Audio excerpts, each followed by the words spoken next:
I started using drugs right around, well, at least the hardcore drugs, right around the time I graduated. I was working full time at Magnolia Mills, 12 hours a night, and then trying to go to school at the same time. And then I almost died when I wrecked my car falling asleep behind the wheel, and that's what started me doing meth. And that went to pills and stuff, and then that all graduated slowly but surely over the course of like 17 years. I was sleeping behind a dumpster, and I couldn't see my 13-year-old son and had 6 warrants out for my arrest, different charges, distribution and larceny and stuff. It was a mess. It was in total chaos.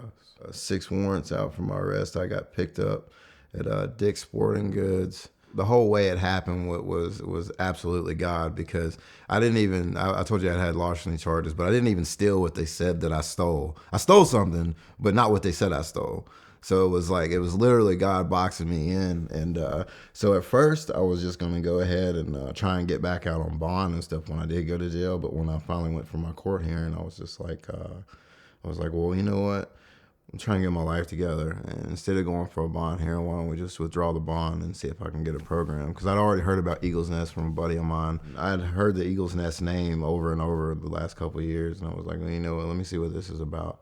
And that's kind of how I got here. And it took 4 months for me, after I got approved to come here, it took 4 months to get all the court systems and stuff together to actually let me come. So it was like, God's like, okay, well, you can go, but we're going to make sure you're patient, and we're gonna let you, sit in this for a second to realize just how serious this is, because my charges and stuff are serious. The course of my life has been a downward spiral, and it's time to get off of that spiral. It's not a ride that I want to stay on. I got a 13-year-old son, like I said, that needs me. And the boy's father is important. You know, so I'm trying to break that generational curse.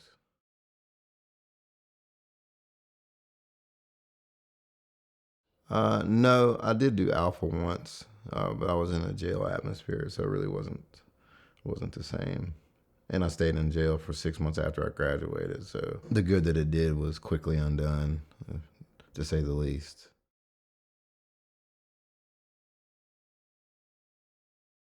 It was awesome, really. I've learned to get over a lot of my hangups, a lot of my trust issues with certain things, to heal a lot of wounds from my past, things that I didn't even know that I really needed to deal with. I'm a very reserved and quiet person. I keep to myself. But God made us to connect, and I didn't realize how much damage I was doing to my soul by completely shutting myself off from people.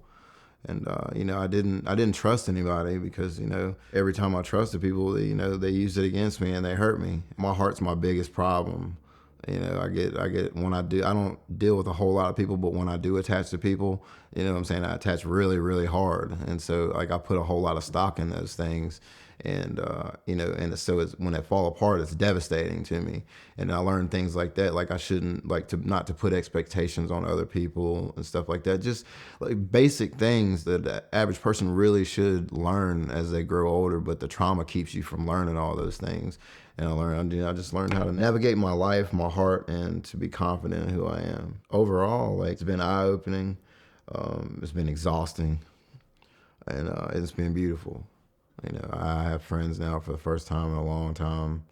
Not only people that know my real name, the people that can read me and know when I'm off, know when I'm hurting, and vice versa. Like, the love is reciprocated here, and and I wouldn't have changed any of this.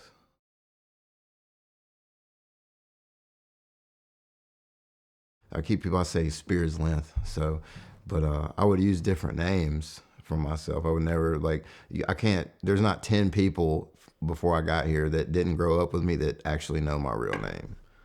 Even if you heard somebody say my real name, you wouldn't associate it with me, because I had, like, so many different nicknames, different personas that I took on. And that kept me safe and kept people at a distance.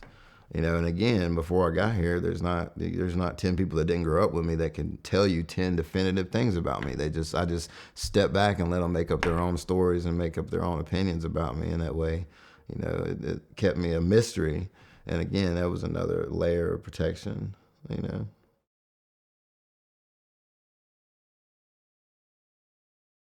Inner healing. I was able to learn how to actually trust someone else to help.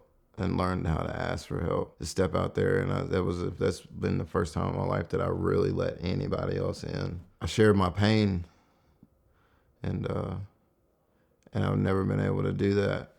Not only have I not been able to find a person that I trusted, but even when I did try, people would always try and tell me how to feel or tell me I was crazy for feeling that way. But here it was different, and it was a turning point in my life. It really was.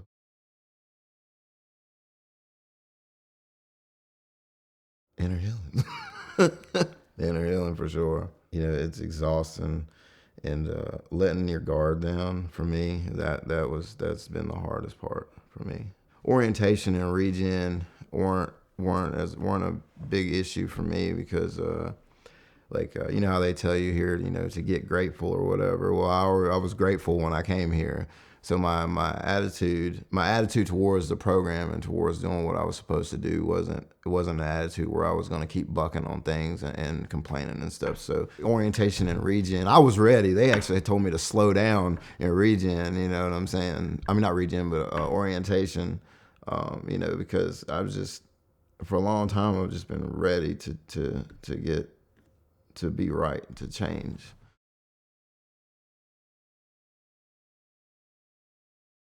Yeah, it's funny. In my journal this morning, I started out by thanking God for where He brought me from, and I wasn't myself. I was a shell of the person I was supposed to be. Scarred. I thought I was a monster. When I came here, I was on a massive amount of psych meds. I heard voices. I'd done so many drugs and stuff. My personalities were dissociated from one another. Like I could be one way one day or one moment, and then I'd be all over the place. I was so unpredictable. You would never know what was coming next. I believed a lie. You know what I'm saying? I would not only believe a lie, I was living in the midst of one. I believed that I was this whole other entity or this whole person that couldn't be loved, that couldn't be, that nobody would trust enough to love or to get to know, that nobody cared enough about to get to know. I was trying to commit suicide over and over, but it was a cowardly way. I was just trying to overdose, and God wouldn't let me do it. Versus where I'm at now, I realize the stability that God has given me, and that I'm a good man. I'm not the sum of the things that I've done, and I'm not responsible for the things that I can't control. I'm only responsible for my decisions. I've decided through being here, during being here that old life is not going to be me anymore. And so, taking responsibility for that decision. I'm a father today. I've seen my son since I've been here. His grandparents, who they called the cops on me the last time I had seen him before I got here. And now he comes up and visits me. I talk to him every weekend. I've been to one of his football games. I'm getting my life back. The bridges and stuff with my family that I've torn down, they're coming back. I have joy now, whereas before I only focused on the sorrow and the grief. And on what I had missed and was missing in my life.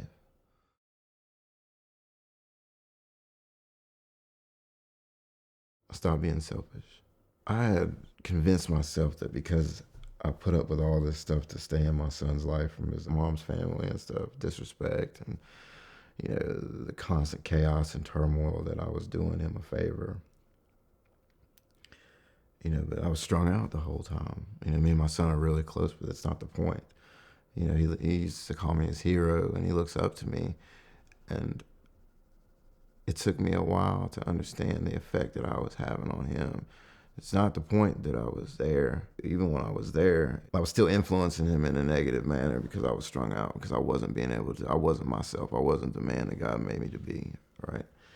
And then the biggest thing is that I have massive mommy issues. So my desire for intimacy with a woman, has taken a precedence over a lot of things in my life, and I left him for a long time.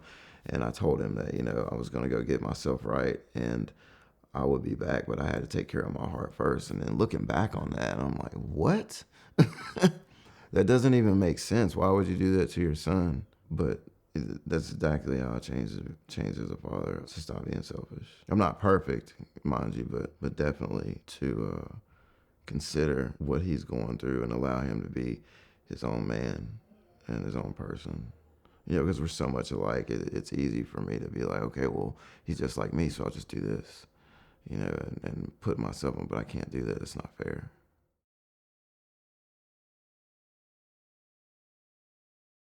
For starters, it's easier to accept correction from someone who's been there versus someone who hasn't. The fact that, you know, it's ran by former addicts, most of the staff is former addicts. You know, when they tell you something, then they're telling you, they're speaking from a place of experience. And when they tell you this works, they're also speaking from a place of experience. Their clinical side of it combined with that, like you really can't, there's no way around it. And, you know, I'm gonna go ahead and say this. There's not a lot of black folks up here, but they make you feel comfortable. You know what I'm saying? It's not a place where you would have to worry, where you would have to feel any kind of way about anything.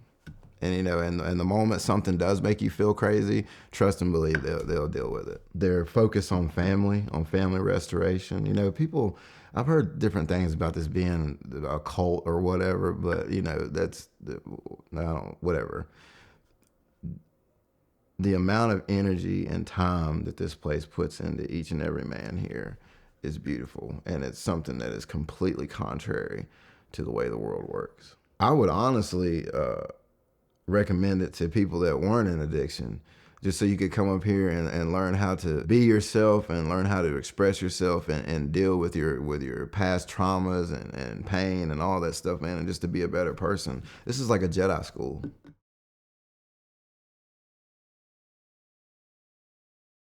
I just want to say thanks to everybody here, to Robbie, Miss Tony, Hofer, Brockmeyer, Josh Underwood, Lewis, Gerald, Rob.